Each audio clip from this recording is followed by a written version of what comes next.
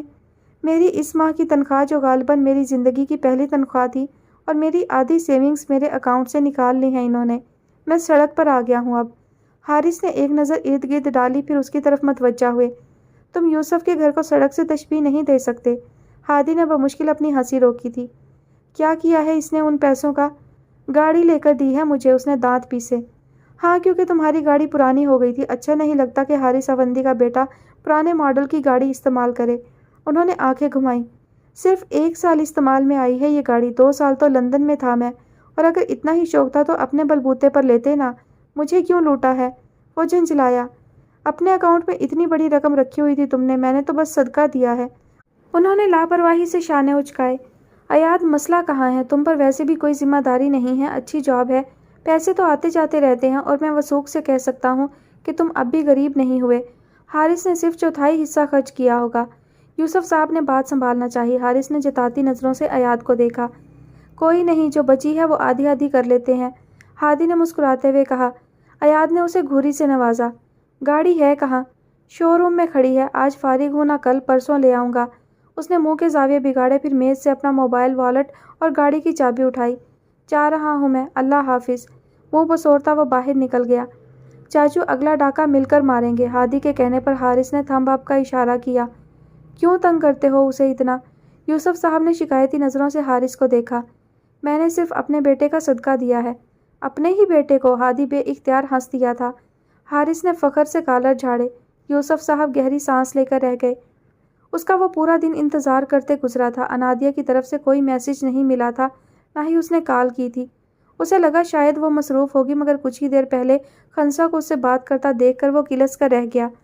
تقریباً شام 5 بجے جب وہ گھر سے نکل رہا تھا، مین گیٹ کھلا تھا اور وہ گاڑی سٹارٹ کر رہا تھا تو ایک کوریئر والے کو چوکیدار سے بات کرتے دیکھا۔ وہ گاڑی نکالنے لگا تھا جب چوکیدار نے اسے اشارہ کیا، پھر اس کے پاس آیا۔ اس نے شیشہ نیچے کیا۔ ہادی سر، یہ آپ کے لیے آیا ہے۔ چوکیدار نے ایک بوکے اس کی طرف بڑھایا۔ اس نے سر کو جنبش دی۔ سرخ و سفید پھولوں کے درمیان رکھے اس کارڈ کو اپنے انگوٹھے اور انگشت شہادت کے درمیان اٹھایا۔ انت حبیبی روحی، انادیہ لگاری۔ وہ ہلکا سا مسکرا دیا۔ انت حبیبی روحی، اس نے زیر لب دہرایا۔ موبائل اٹھا کر گوگل ٹرانسلیٹ کھولا اور یہی الفاظ وہاں لکھے۔ اسکرین پر اب ان الفاظ کا ترجمہ جگمگا رہا تھا۔ You are love of my soul. کیا اس سے بہتر وہ اسے اس کی سالگرہ پر تحفہ دے سکتی تھی؟ اس کی مسکراہٹ گہری ہوئی تھی۔ تبھی دائیں ہاتھ میں موجود اس کا موبائل تھر تھرایا۔ موبائل کی روشن اسکرین پر انادیہ کا پیغام جگمگا رہا تھا۔ میری سالگرہ پر تم مجھے ان پھولوں پر خرچ ہوئے پیسے سود سمیت واپس کرو گے۔ اس کے لبوں پر مچلتی مسکراہٹ گہری ہوئی تھی۔ ایک بات تو طے تھی، اس کی مسز کی ناک لمبی تھی، وہ یہ کام کبھی روبرو نہیں کر سکتی تھی، مگر کبھی کبھار اس کا کوئی چھوٹا عمل ہادی کو سرشار کر جاتا تھا، جیسے یہ پھول۔ وہ محبت کا اظہار لفظوں سے کرنے کی قائل نہیں تھی، وہ عمل کی طاقت پر یقین رکھنے والوں میں سے تھی۔ وہ آج فزکس کا پیپر دے آئی تھی جو کافی اچھا ہوا تھا۔ صبح میتھ کا تھا اور تبھی وہ یونیورسٹی سے آنے کے بعد سے اپنے کمرے میں تھی۔ ایسا ہی کچھ حال اسامہ کا تھا۔ اس سب میں صرف آریان تھا جو بیزاری سے باری باری ان دونوں کے کمروں کا چکر لگا کر اب لاؤنج میں ٹہل رہا تھا۔ سیاہ جینس پر سفید شرٹ پہنے، کمر پر ہاتھ رکھے ٹہلتے ہوئے وہ کچھ سوچ کر رکا۔ میز پر رکھا اپنا موبائل اٹھایا، پھر کچھ نمبر ملا کر کان سے لگایا۔ تھوڑی دیر بعد ہی اس کی کال اٹھا لی گئی۔ اس نے کچھ کہا، پھر دوسری جانب سے جواب کا انتظار کرنے لگا۔ مثبت جواب ملنے پر اس نے سر کو ہلکی سی جنبش دی، پھر موبائل کان سے ہٹا کر دائیں ہاتھ میں پکڑ کر جھک کر گاڑی کی چابی اٹھائی اور باہر کی طرف بڑھ گیا۔ کچھ دیر بعد اس کی گاڑی سڑک پر اپنی پوری رفتار سے دوڑ رہی تھی، جیسے یونیورسٹی سے نکلتے ایاد کی گاڑی اور جیسے ریستوران کی طرف جاتے ہادی کی گاڑی۔ ویل، مجھے واقعی لگا تھا تم لوگ میرا برتھ ڈے بھول چکے ہو، ہادی نے چاکلیٹ کیک کا ایک ٹکڑا اپنے منہ میں رکھتے ہوئے کہا۔